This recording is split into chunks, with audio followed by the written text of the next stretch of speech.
detox is such an important thing, and it's actually something that I think many people don't give enough credit to.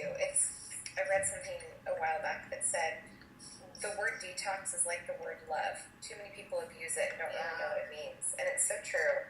Detox is absolutely essential, and it's something that we should all be doing daily. We should be doing something daily to help detox our body. And one thing that we do is we put lemon in every glass of water that we drink, and that's a very simple but very effective way to push toxins out through the lymphatic system and just detox your body on a regular basis.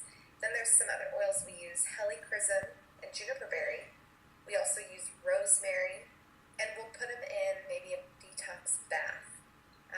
We'll do Epsom salt baking soda and add a couple drops there, or apply it directly to our liver or kidneys. And again, bottoms and feet work as well. But just doing this daily is going to get your body into the routine, give it the raw materials it needs to really detox. There's so many toxins we're exposed to that we don't have control over, and so that's why it's so important to regularly detox. So essential oils for thyroid support, as I mentioned before, I struggled with Hashimoto's disease, and it's an ongoing thing for me to keep my body in homeostasis and well, and so I use this blend to just keep things supported and in check. And I love it's clove, myrrh, frankincense, and lemongrass. And so I do that with a roller ball, right? So it's 20 drops of each, and then I top it off with fractionated coconut oil. And I like to rub this on my feet and over my thyroid every single day. So if you want to add some extra antioxidants to your diet, as Season mentioned, clove oil is a fantastic one because it has an ORAC score of over 1 million. Myrrh, coriander, and fennel also have higher ORAC scores than almost any other foods, on the planet. So if you want to Google that, you can look up the ORAC charts, and then you can see where these fall. And it's pretty amazing. So you could add, if you wanted to add it to your diet, you could use it in your cooking, or you could do a drop or two in one of those vegetable capsules, and then you could take that daily if you would like. So for first aid, like we mentioned, cuts and scrapes, lavender and melaleuca are awesome to use on the area of concern. And then also for ear discomfort, melaleuca and oregano is a fantastic blend. Again, you never want to put the oils in the ear, but you can rub them around the ear. And it's important to remember that there are a few different oils that are going to feel hot on the skin if you put them on the skin without any fractionated coconut oil. And oregano is one of them.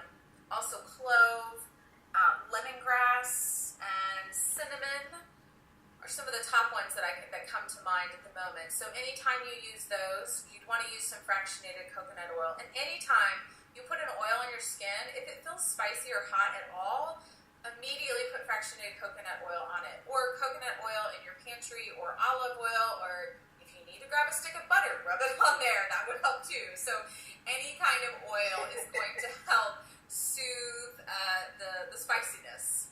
So if you would like some more science and resources and to kind of dig into this a little bit more, aromatools.com is a great place for resources for like the roller balls, and once you start building your collection, then you're going to go, where do I put all these? So they make like cute little boxes that are very affordable to store your oils. They also carry the book Modern Essentials. It's a book, and they also have an app, and I have both of them because it's super helpful if I'm out and about or if I'm traveling and I need to know what oil to use. And Modern Essentials is like an index. So you can put in anything you want, in the app, or look it up in the book, and it's going to tell you what oils to use, how to use them, how much, the blend, all of that type of stuff for whatever health concern you have. And I would definitely snap up this book because the FDA has been getting very strict, and they have said now that if they have a prescription drug that will treat any sort of health condition, then we cannot talk about essential oils in relationship to that health condition. So it's going to get harder and harder to find really great, solid information, and Modern Essentials has that info for you. So I would grab that There's also aromaticscience.com, and this has, there's over 10,000 published studies on essential oils and how they benefit our health. So you can look there. And then again, The Chemistry of Essential Oils Made Simple by David Stewart. That's like, if you really want to geek out on the science, that is definitely the book for you. And it's truly one of my favorites.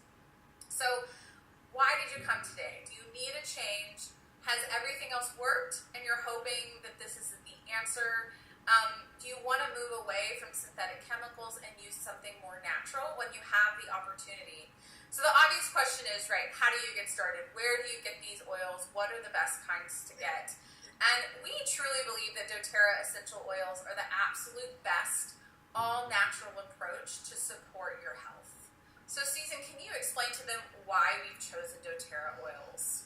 Yeah, absolutely. So, as a practitioner and a cancer mom, I'm really, really careful about what products I recommend, whether it's a supplement or even a food brand.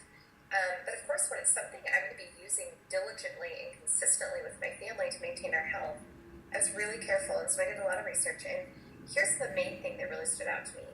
doTERRA, you won't see anything on their bottles that say organic, and so of course it immediately caused a bit of concern. And then I dug into that, and I realized they actually go all over the world to harvest the plants for their oils in the areas that plant is indigenous. And so that means that rather than growing all of their plants here in America, they're actually growing them in the areas of the world that they're indigenous. And so you're going to produce the most therapeutic and pure plant. And so that's really important when you're trying to get a great benefit, but also avoid caustic reactions. And so what they do is they take all of their bottles of oil and they go through multiple testing processes to ensure that they're pure. And that there's no synthetic fragrance and no chemicals used even in the soil.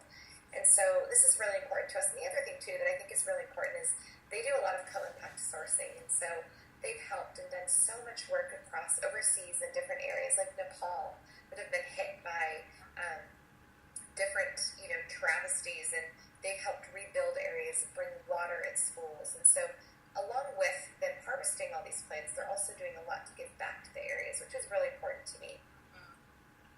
So a wholesale membership is definitely the way to go because, number one, well, why buy at retail? That just kind of doesn't make sense. And that's actually why I went ahead and got a wholesale membership over a year ago when I started using essential oils. So when you get a wholesale membership, obviously you can purchase your oils at wholesale prices. And I know that a lot of people get nervous when they hear wholesale membership. And